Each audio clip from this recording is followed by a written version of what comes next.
tal, mi gente linda? El día de hoy veremos al famoso ingeniero Heinz Isler.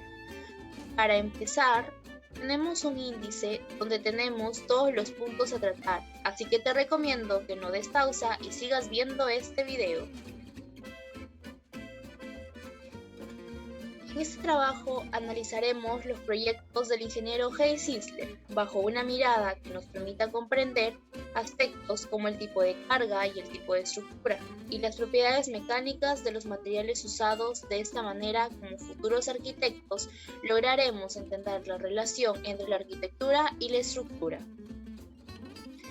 Ahora tenemos al gran Heinz Isler.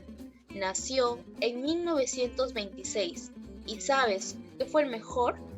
Este ingeniero civil suizo realizó más de 1.400 estructuras laminares de hormigón armado y está considerado uno de los especialistas más importantes de esta técnica del mundo. Es uno de los ingenieros civiles suizos más importantes del siglo XX. Enhorabuena.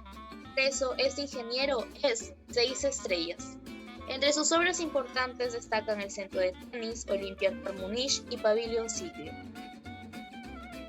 Hablaremos de dos de estas. El centro de tenis fue construido en la década de 1980. Una cancha de tenis de importancia ingenierial y artística casi nadie nota de pasada. El aspecto extraordinario del edificio en medio de la zona residencial a lo largo de los límites de la ciudad se puede ver claramente desde el aire. El enorme tamaño, la forma idiosincrásica y el color atípico resaltan el techo en la estructura homogénea de los edificios residenciales. Analizamos ahora su tipo de estructura por analogía, la cual se divide en dos. El exoesqueleto es una estructura dura con forma de cáscara. Este proyecto es un claro ejemplo. Si comparamos con una tortuga, veremos toda la caparazón que ésta tiene cubriendo en todo el interior. Y el centro de tenis es la respuesta a esto. Los puntos, además, van marcando un ritmo. Hablamos ahora de las propiedades mecánicas del material. Este, en su gran mayoría, estuvo hecho de concreto reforzado, la unión del concreto y el acero, y las propiedades de la resistencia y la tracción son de 150 a 500 kilogramos, que varía entre sí por centímetro cuadrado. La resistencia a la tracción del concreto, es decir, no se estira, y menos aún si este es reforzado, por eso tiene 22.13 kilogramos por centímetro cuadrado.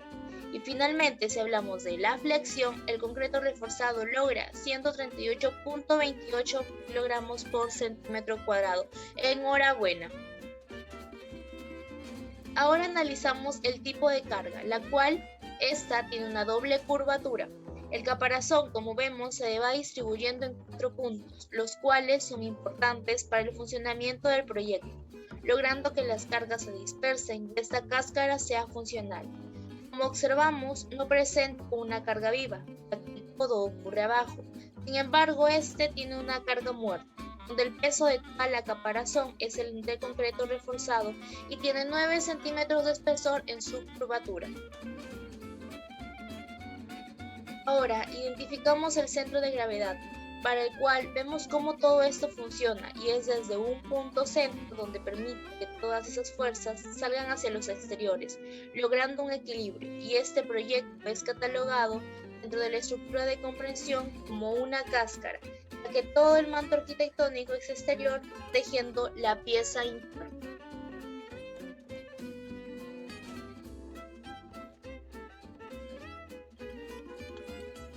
Otra de las obras importantes en la que colaboró como ingeniero estructural fue el Olympiapark Múnich.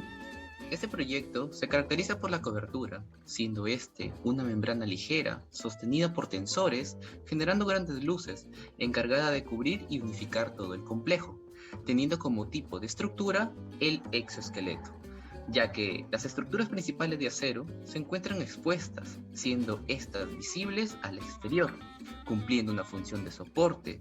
En el gráfico podemos ver que los mástiles, las estructuras, se encuentran alrededor del estadio, soportando por medio de tensores la gran cobertura ligera. El Olympiapark Múnich Al tomar en cuenta el tipo de cobertura, estudió las propiedades mecánicas del material, en la que se proponía que debía ser un material ligero, que perdure con el paso del tiempo y que sea resistente y dejar entrar la luz de manera controlada. Para esto, se usó un tipo de lámina de poliéster revestida de PVC, teniendo como resistencia la tensión 900 kilogramos por centímetro cuadrado, una resistencia de flexión de 1350 kilogramos centímetros cuadrados y una resistencia al impacto de 290. Era un material idóneo para este tipo de cobertura, resultando un referente para la arquitectura. Este tipo de cobertura, en la que el ingeniero Heinz Isler colaboró, está conformada por una trama metálica y recubierta en sus espacios por PVC, otorgando una gran ligereza a la estructura, siendo suspendida por una serie de cables pretensados. Esta estructura obtiene un tipo de carga de manera distribuida, pareciendo ser una carga puntual, como se grafica en la sección,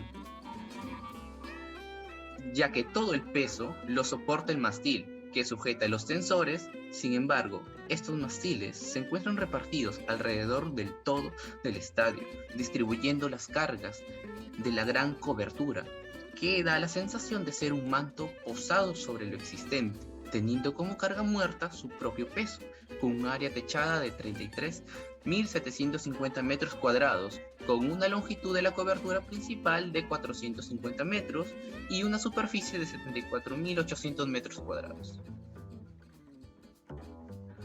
Para la colocación de esta cobertura no se empleó un manto gigante uniforme, sino que se seccionó para poder generar este aspecto de manta, en la que se analizó el peso que debía soportar cada mástil por medio de tensores y la magnitud de la cobertura que abarcaba.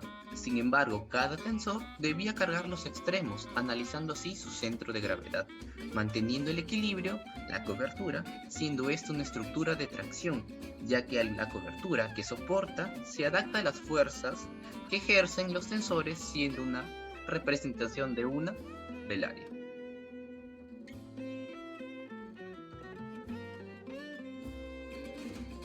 Finalmente, concluimos en que como futuros arquitectos es muy importante conocer los distintos tipos de estructuras, tipos de cargas, propiedades mecánicas de cada uno, los materiales, con el fin de saber potenciar todos estos conceptos y entender la estructura como una parte complementaria de la arquitectura, de tal manera que se logra una relación directa, termina integrándose a esta.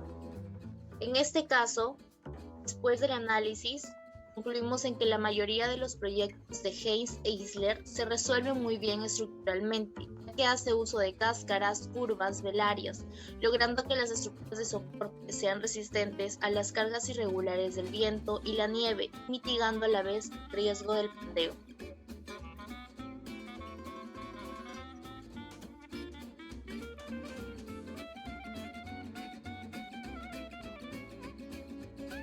Esta investigación ha permitido preguntarnos, ¿la arquitectura y la estructura se relacionan? ¿Para qué saber las propiedades mecánicas de un material? ¿Qué importancia tiene que conocer las distintas cargas? Existen muchas interrogantes que quizás muchos desconocemos, y este análisis ha permitido entender que la arquitectura siempre irá de la mano con la estructura. Ya lo dije, gran y conocido Vitruvio, utilitas, firmitas y venustas. Además, conocer las propiedades de los materiales permiten saber cuál de estos termina siendo oportuno para la utilización, debido a la resistencia que presentan a distintos fenómenos. Finalmente, la importancia de reconocer las distintas cargas radica en que de esta manera tenemos una construcción segura y que es capaz de perdurar con el paso del tiempo, pero sobre todo tiene óptimas condiciones de seguridad y es funcional.